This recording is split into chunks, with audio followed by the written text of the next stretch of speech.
आघाडीमध्ये मनसेच्या संदर्भात काही भूमिका या सगळ्या बैठकीमध्ये मांडली जाणार आहे का काय?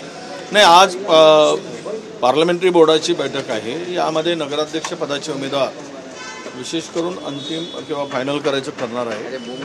आणि काही ठिकाणी आम्ही आघाडीशी बोलणी सुरू आहे, त्या ठिकाणी आम्ही तो विषय 1-2 दिवसासाठी पेंडिंग ठेवू. पण बऱ्याच ठिकाणी आता आज उमेदवार नगराध्यक्ष पदाचे उमेदवार अंतिम करण्याचीच ही बैठक आहे आणि अंतिम होते.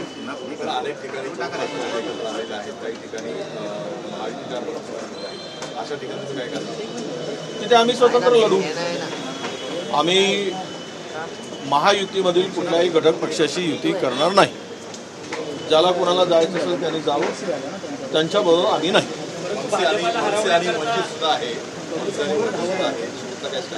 नाही, वंचितच्या ठिकाणी बऱ्याच ठिकाणी आमच्या बोलणी सुरू आहे स्थानिक पातळीवर, आणि वंचित बरोबर अनेक ठिकाणी युती होताना आम्हाला दिसते आहे. विशेष करून BSP बरोबरही काही ठिकाणी आमच्या स्थानिक पातळीवर निर्णय घेतलेला आहे. आता राहिला विषय की म्हणजे महाविकास आघाडी म्हणून, तर महाविकास आघाडी म्हणून आम्ही एकत्र लढणारच आहोत. ज्या ज्या ठिकाणी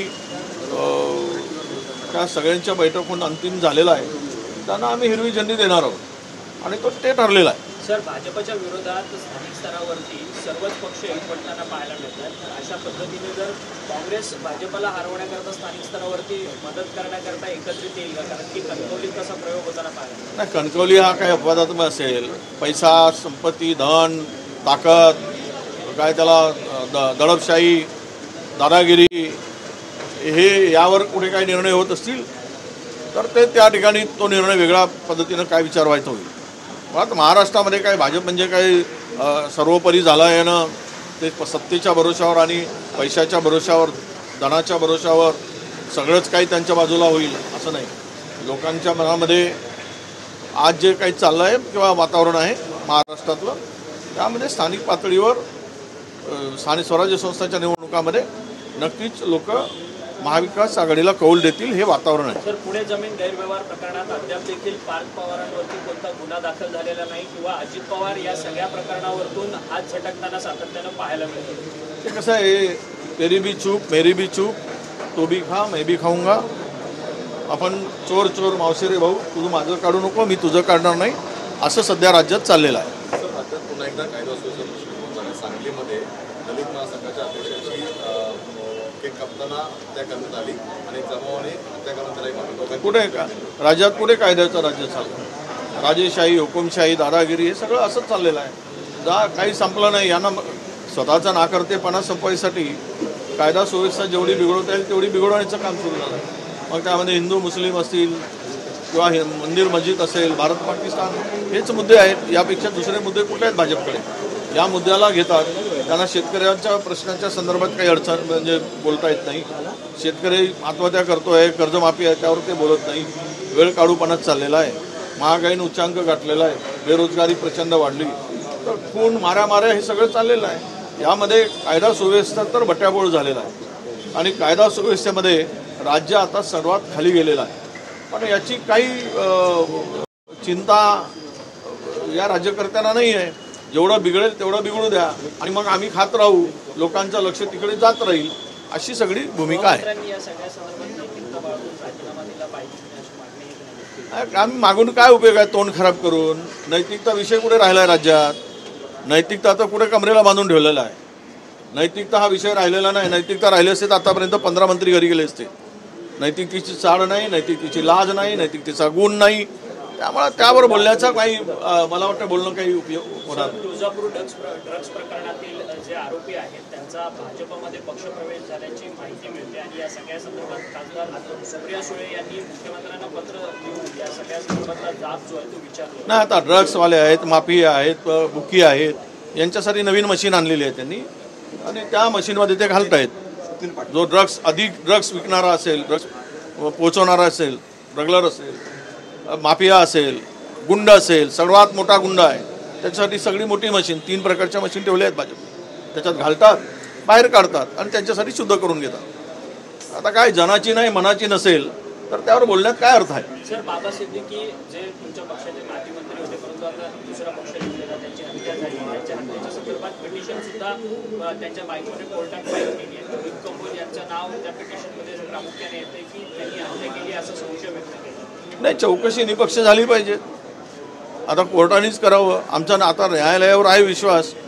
जे काही थोडा बहुत आहे मुद्दाम वापरतो तो सार्थकी ठेवावा. जो कोणी दोषी असेल या सगळ्यामध्ये, तर दाद मागणारे ज्यांच्या कुटुंबामध्ये ही हत्या झाली त्यांचं कुटुंब प्रमुख गेला आहे, एक नेता, अनेक मंत्री राहिलेला नेत्याचा खून होतो आहे, त्यामध्ये चौकशीमध्ये जो काही वेळकाढूपणा आहे किंवा जे म्हणजे यातून पाठीशी घालण्याचं काही काम होत असेल तर ते होता कामा नये. नाहीतर उद्या सरेआम रस्त्यावर मुर्दे पडतील आणि कोणालाही न्याय मिळणार नाही. दिल्ली ब्लास्ट में पिटिशन फाईल झाल्यानंतर दिल्ली ब्लास्ट में एनआईए गठित की गई है और मुंबई में भी कड़ी सुरक्षा जो है वो बढ़ाई गई है, क्या कहना चाहिए? नहीं, मुझे समझ में नहीं आ रहा है. 3 दिन हो गए, सरकार कोई नतीजे तक पहुंच ही नहीं रही. अरे क्या बम ब्लास्ट हुआ, सिलेंडर से हुआ, बम ब्लास्ट हुआ, क्या वो केमिकल से हुआ, क्या लोचा क्या हुआ, ये समझ में ही नहीं आ रहा है किसी को.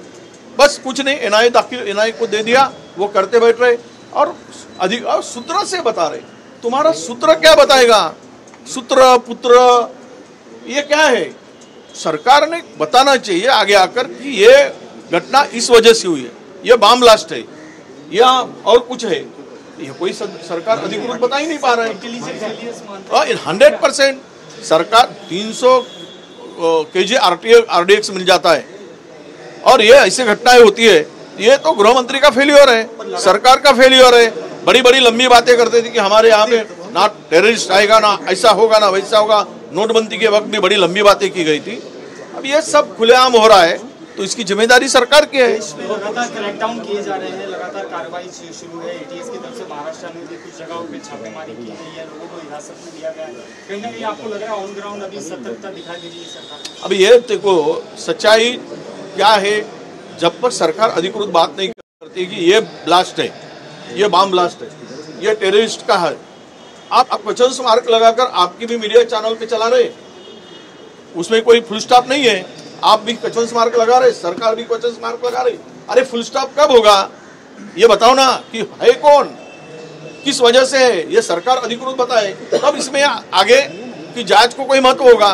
केवल वो प्रकरण में सच्चाई सामने नहीं आ रही, इंटेलिजेंस फेल हुआ है, फेलियर है, इसीलिए इस तरह ये छापेमारी करके ध्यान भटकाने की बात हो रही है, ऐसा मैं मानता हूँ. आपने कहा कि अभी तक कुछ क्लियर नहीं हुआ है, क्या वजह लग रहा है? कुछ फिशी दिखाई दे रहा है आपको कि सरकार अभी तक खुल के कोई चीज क्या पुख्ता कुछ इस पे रखा नहीं गया अभी तक जो भी ब्लास्ट हुआ है इसमें?